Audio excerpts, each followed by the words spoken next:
podcast da Knat. Somos Bárbara e Helder, psicólogos que buscam o que é bom, belo e verdadeiro e com desejo de te ajudar a ter uma vida mais madura e ordenada.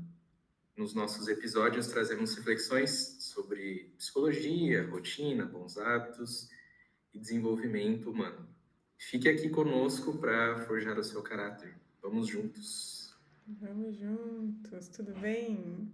Por Tudo aí? bem, Bahia? Certo? Tudo certo também. Então tá bom. É, Hoje você pode falar, se você quiser. hoje nós vamos falar um tema bem interessante, como todos os temas são muito interessantes aqui, né? Mas especialmente porque as pessoas procuram muito por isso, né? Que é a felicidade. O tema nosso é a pílula da felicidade. Uhum. Sim, esse tema, a gente pensou nesse tema por conta até de conversas que a gente tem na clínica, né? E é isso que você falou, né? Todos nós buscamos a felicidade, porque isso é uma ação humana. Ainda que os hábitos das pessoas, as coisas que elas façam, em última instância, sejam coisas ruins, essa pessoa está buscando a felicidade, né? Ainda que ela não perceba. E isso é muito comum mesmo, é uma busca muito natural do ser humano, né? A gente pode ouvir os pais dizendo sobre os filhos: só desejo que meu filho seja feliz em suas escolhas, né? Porque, como dissemos, isso é uma coisa natural.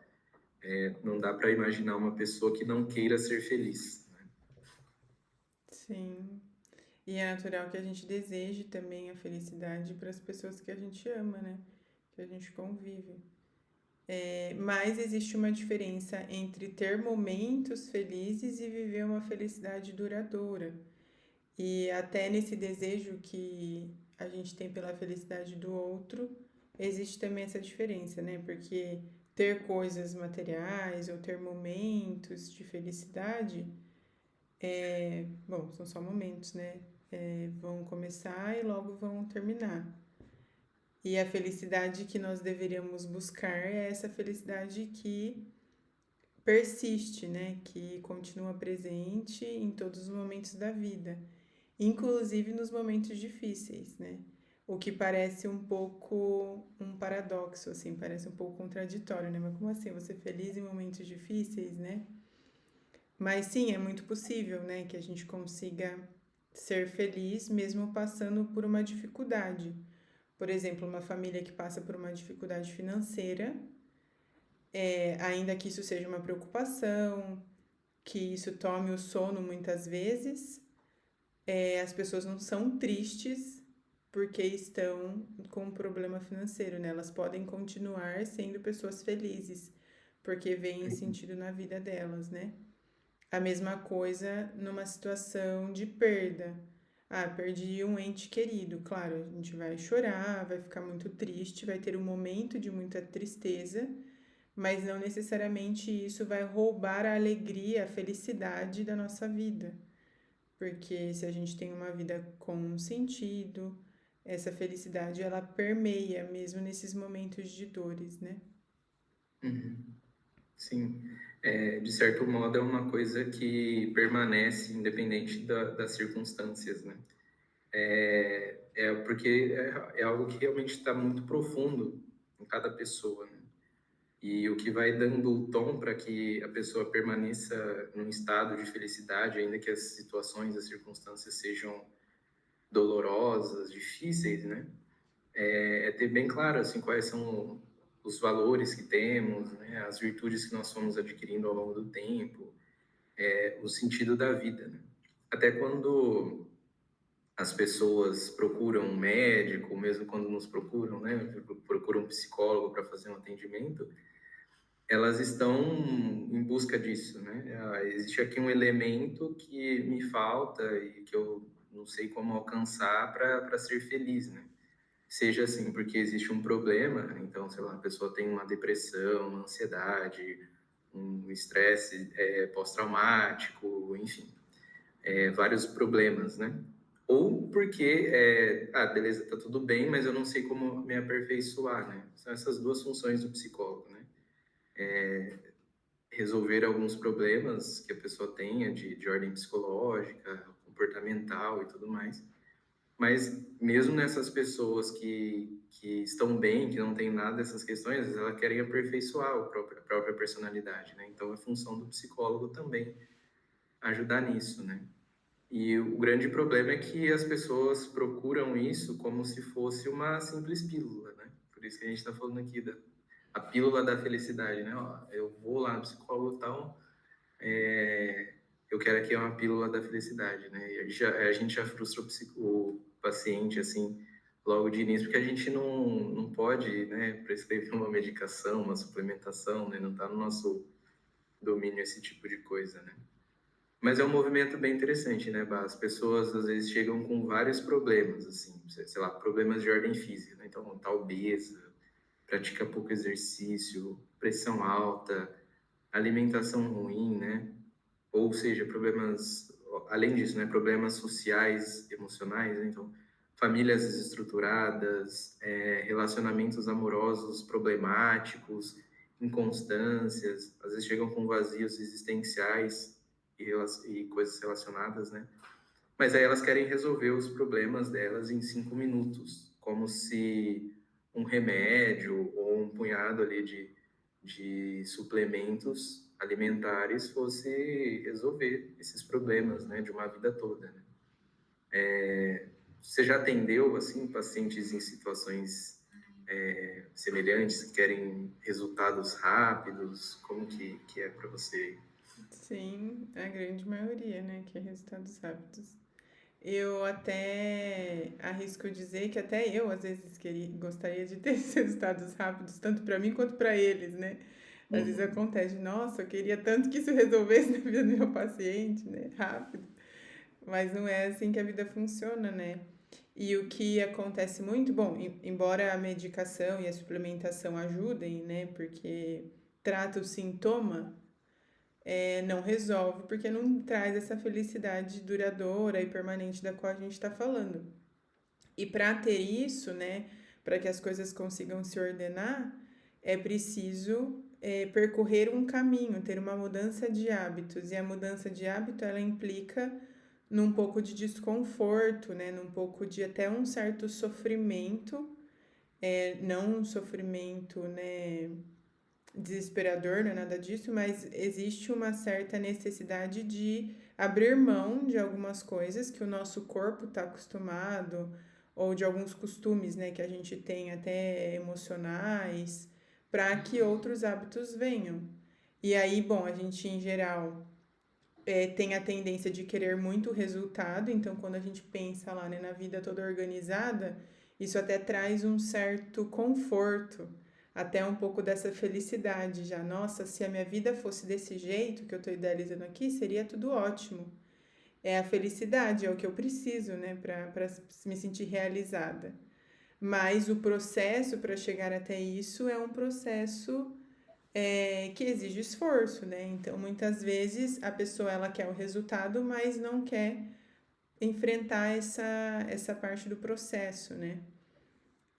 uhum, Então, bom, primeira coisa é que a pílula da felicidade ela vai vir se você tiver esse esforço, né? Se você conseguir de alguma forma ir mudando os seus hábitos.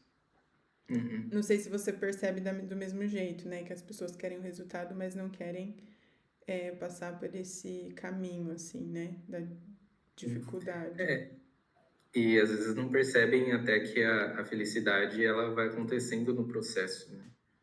Porque às vezes as pessoas estão deslocadas do presente. Então, aventam possibilidades, falam, nossa, quando eu tiver isso, quando eu tiver aquilo e tal. E as coisas aqui estão acontecendo, né?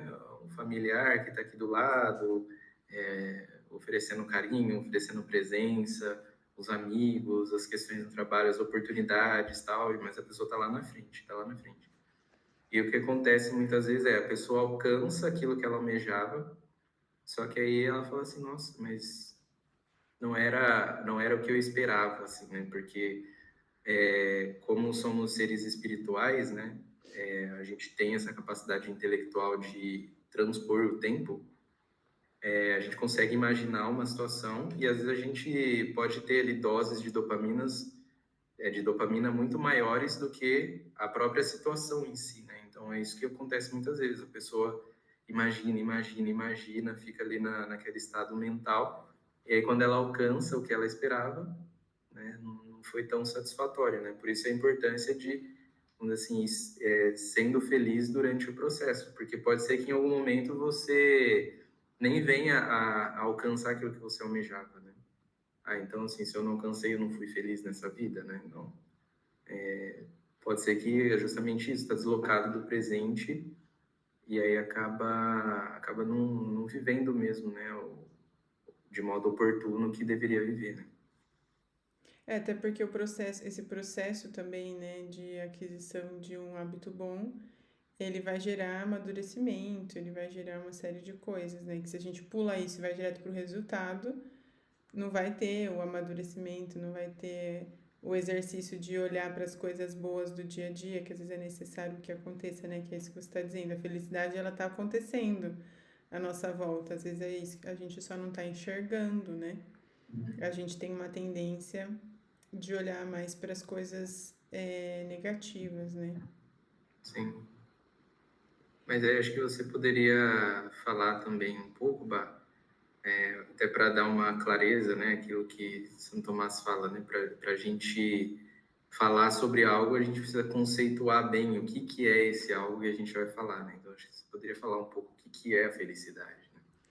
Sim, tem dois tipos, né, de felicidade. Uma que São Tomás ele pega até da definição de Aristóteles, que Aristóteles chamava de eudaimonia, que seria a felicidade imperfeita, que é aquela que é a sabedoria, né, e a vida virtuosa. A vida virtuosa a gente pode dizer que é a vida que repleta de bons hábitos, né, porque se a virtude é um hábito bom, ter uma vida virtuosa é uma vida com bons hábitos. E quem tem essa sabedoria também tem o conhecimento de que não sabe todas as coisas, porque aquela pessoa que é sábia, ela tem essa percepção, né? De que a gente nunca vai conseguir saber todas as coisas. E nem possuir todos os bens que a gente gostaria de dominar, nem todo o conhecimento que a gente gostaria. Então, ser sábio não é ter muita inteligência. A gente até falou isso num podcast no passado, acho que o primeiro Hum, podcast que a gente fez, né? É, que você inclusive explicou muito bem, mas que a inteligência, ela não é, a sabedoria em si, né? Ela não é só essa inteligência de, eu sei uma matéria, mas é ser sábio de experiência, de compreender que nós somos limitados, que a gente não vai saber tudo. E quando a gente compreende isso, que a gente não vai saber tudo e não vai ter todos os bens, isso já traz um certo conforto para nós.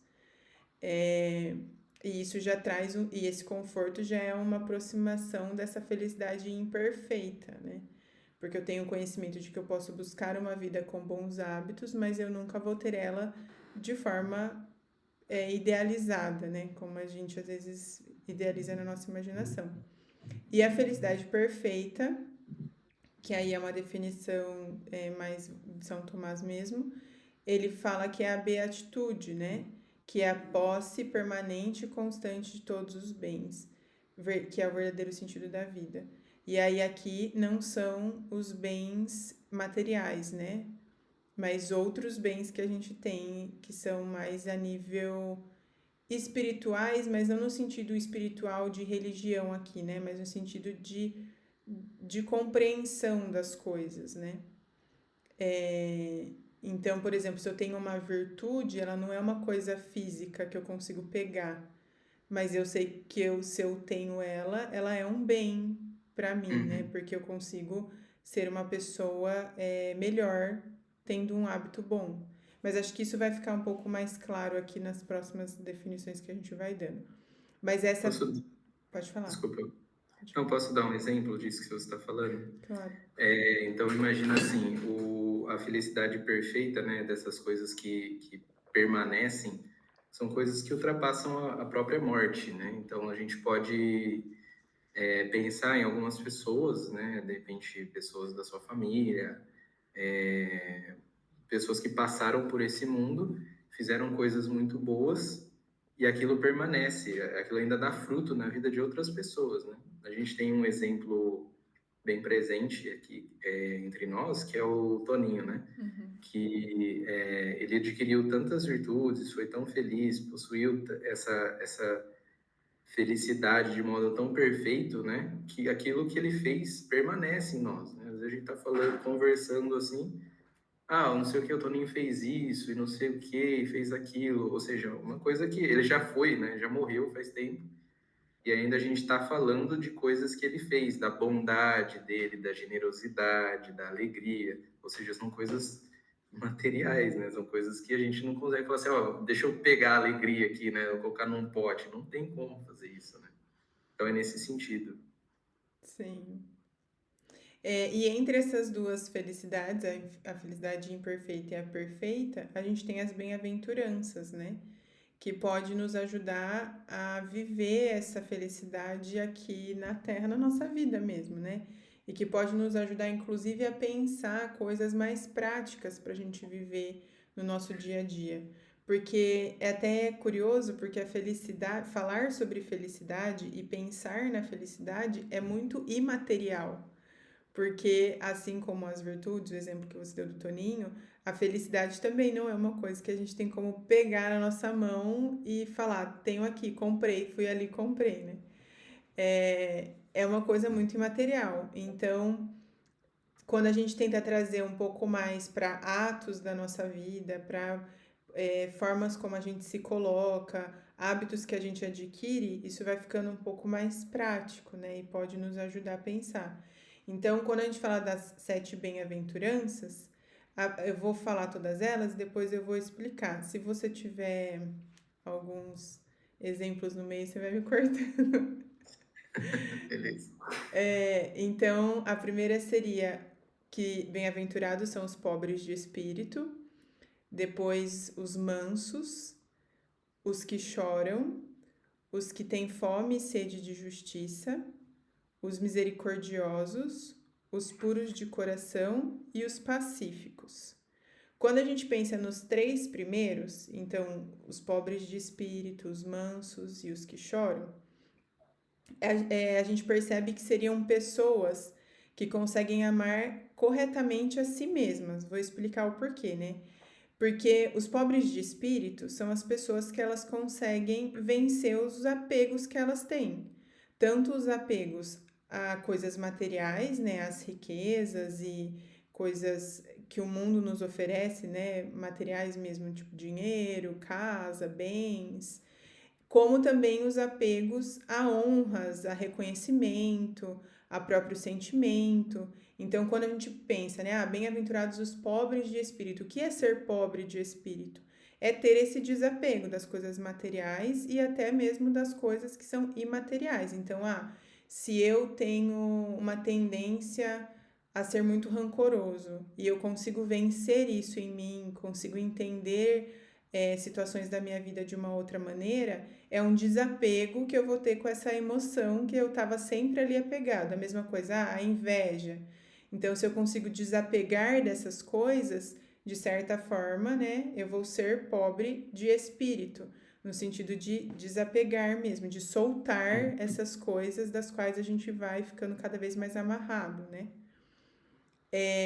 A segunda, que ainda também se refere a esse amar corretamente a si mesmo, seria os mansos, né? Por que, que eles amam corretamente a si? Porque eles também têm um desprendimento, eles também conseguem se controlar, dominar a raiva, dominar a impaciência, a irritabilidade. Então, eles são mansos. Quando a gente pensa numa pessoa mansa, né? A gente pensa numa pessoa pacífica, uma pessoa que consegue lidar com uma situação de forma tranquila, mas não porque ela não sente as coisas, mas porque ela se controla, ela conseguiu desenvolver um autodomínio. E depois o Uhum. terceiro são os que choram, porque eles conseguem vencer também uma tendência a um desconforto, a preguiça. Eles conseguem aprender a sofrer um pouco no corpo, porque eles conseguem suportar um sofrimento. Né? Quando a gente Uhum. pensa numa pessoa que chora, a gente pensa que ela está sofrendo por alguma coisa.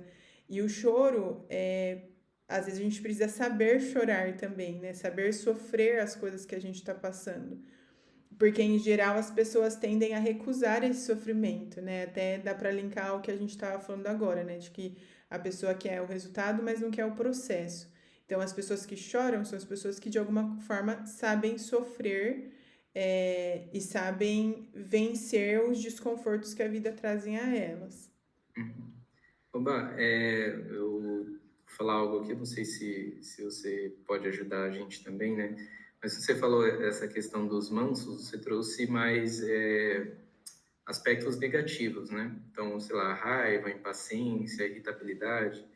Mas, por exemplo, existem é, um, um, questões que se referem à mansidão que também podem estar ligadas a coisas positivas, né? Então, por exemplo, já existem estudos que dizem que as mulheres possuem mais dificuldade de controlar emoções negativas, né? Então, dá para a gente pensar no período da TPM, as mulheres ficam mais irritadas, mais tristes e tal, e têm dificuldade de controlar o próprio comportamento nessas situações. E homens possuem dificuldade de controlar emoções positivas, né? Então, sei lá, o cara tá tomando uma cerveja, assistindo um jogo com os amigos, aí, sei lá, esquece disso, dos deveres, das responsabilidades, tal, porque tá curtindo muito o momento, né? Então, de certo modo, me parece também que a mansidão entra aí, né? Não só em relação às coisas negativas, mas essas coisas boas, né? Ela tomar uma cerveja, tá com os amigos, tal, mas que às vezes as pessoas podem perder o controle, né?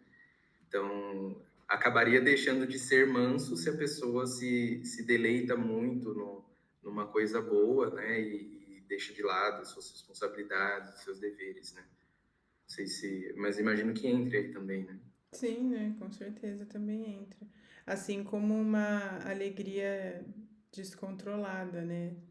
Uma pessoa que, bom, é muito alegre, mas que é uma alegria que você percebe que não é uma alegria, por exemplo, tá num Uhum. ambiente que não cabe e a pessoa tá lá rindo alto, falando alto, fazendo piada, né? Isso também não é ser manso, porque existe uma certa agitação no coração, né? É, então, sim, também para essas emoções que aparentemente são positivas, né? Sim. Bom, aí depois em seguida vem outras duas. Bom, eu falei de três, né? Bem-aventuranças aqui. Depois, agora eu vou focar em outras duas, que são os que têm fome e sede de justiça e os misericordiosos. Essas pessoas, né, são pessoas que sabem amar o próximo. Por quê, né? Porque são pessoas que conseguem praticar a justiça, ou seja, dar a cada um o que é seu. Peraí, um minuto. Dar a, dar a cada um que é seu por direito, né? Então, reconhecer o lugar de cada pessoa em cada situação é ser justo. Então, ter fome e sede de justiça, né? Ser justo com os outros.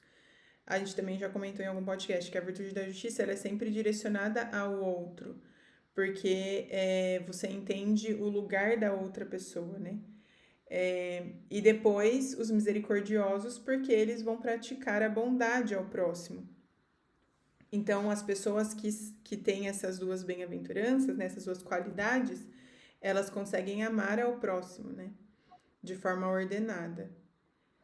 E aí, por último, as duas últimas, elas já se referem às pessoas que conseguem elevar mais os seus pensamentos, que conseguem viver a virtude, os bons hábitos, que amam agir no bem, na verdade, que são os puros de coração e os pacíficos. E é interessante pensar, né? Até enquanto a gente estava montando o episódio, eu fiquei pensando bastante nisso, né? Quando a gente pensa os puros de coração, eu, pelo menos, tenho uma tendência de pensar na pureza mais no sentido é, afetivo, assim, né? Mas se a gente pensar numa pessoa que é pura, vai muito além disso, né? Porque a pessoa que ela está de acordo com a verdade, então uma pessoa que não mente, uma pessoa que busca viver de forma sincera em todos os âmbitos da vida dela, é uma pessoa pura. Porque é uma pessoa que vai estar sempre ali, é, sempre de acordo com aquilo que realmente está acontecendo, né? Que não tem uma certa malícia, mas não só malícia sexual nesse sentido, porque tem pessoas que têm uma malícia, inclusive, na convivência com as outras, quer sempre passar a perna, quer sempre dar um jeitinho no que tem que fazer. E a pureza, ela vem nesse sentido, né? Uma pessoa pura é uma pessoa que ela não vai mentir, ela não vai tentar dar um jeitinho, porque ela é pura, né? Então, por isso que são duas bem-aventuranças que, de certa forma, são mais elevadas, porque são bem-aventuranças que são mais difíceis da gente alcançar. E depois, ser pacífico também, né? Porque são as pessoas que, de alguma forma, conseguem viver uma tranquilidade e uma paz interior. Não são só pessoas que evitam brigas, né? Mas que conseguem ter uma tranquilidade. E esse último, ele está muito relacionado também à certeza de que quando a gente faz coisas boas, isso traz uma paz e uma tranquilidade no nosso coração. Isso é independente de buscar reconhecimento, né? Não quer dizer, eu faço uma coisa boa, então eu vou ficar esperando que alguém me elogie. Não é isso, porque se a gente busca reconhecimento, isso é o contrário da tranquilidade, né? Isso vai trazer uma inquietação. Mas é no sentido de ter a tranquilidade e a certeza de que está se fazendo bem, de que está caminhando de acordo com a verdade. E aí, automaticamente, isso acalma o nosso coração, né? Sim. Isso também, né, Bah, a gente não pode confundir bem-aventurados os pacíficos com bem-aventurados os pacifistas, né? São coisas diferentes. Então, que nem você disse aí, né? Não quer dizer que a pessoa não vai se desentender com alguém, não é isso. Ela tem a paz porque ela sabe que ela está buscando o bem, né? E não quer dizer que a pessoa que é pacífica, que ela não faça uma guerra, né? Primeiro que ela faz uma guerra contra ela mesma. Ela entende que alguns movimentos dela são ruins e que ela precisa lutar contra isso, né? Para que essa paz, de fato, aconteça. E, em última instância, pode ser que ela venha entre muitas aspas, fazer guerra com outras pessoas quando esse bem que ela busca é, de algum modo, vilipendiado, assim, né? Agredido. Então, a gente pode pensar em alguns exemplos. A gente imagina, assim, uma vila, um bairro pequeno, que aí, de repente, tá vindo um pessoal, vários homens, para estuprar as mulheres, matar as crianças e tudo mais, né? Esses sujeitos pacíficos, eles querem que a paz, ainda que seja a nível humano, natural, ela permaneça, né? Então, o que eles vão fazer? Eles vão entrar em combate, eles vão entrar em guerra, né? Porque eles querem preservar a paz que eles desejam, né? Então, já o pacifista não. Ele abre mão do bem para que ele tenha a tranquilidade dele, para que ele seja reconhecido, para que não pensem mal dele. Então, vamos notando, né, que ser pacífico é algo muito mais difícil do que ser um pacifista, né? Sim.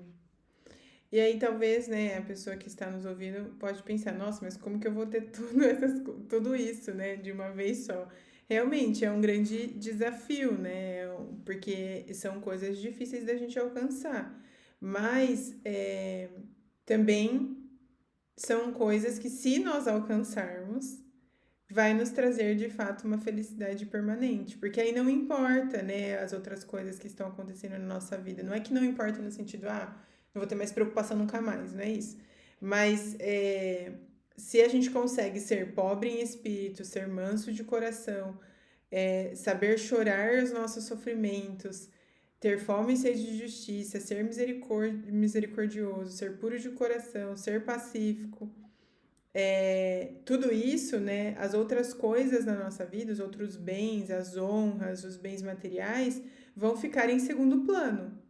Então a gente já não vai dar mais a importância que a gente dá para eles, porque hoje em dia as pessoas têm a tendência de colocar a importância nessas outras coisas. E aí por isso que a felicidade nunca chega, né? Porque a pessoa consegue uma coisa, ela quer outra, depois quer outra e nunca acaba, né?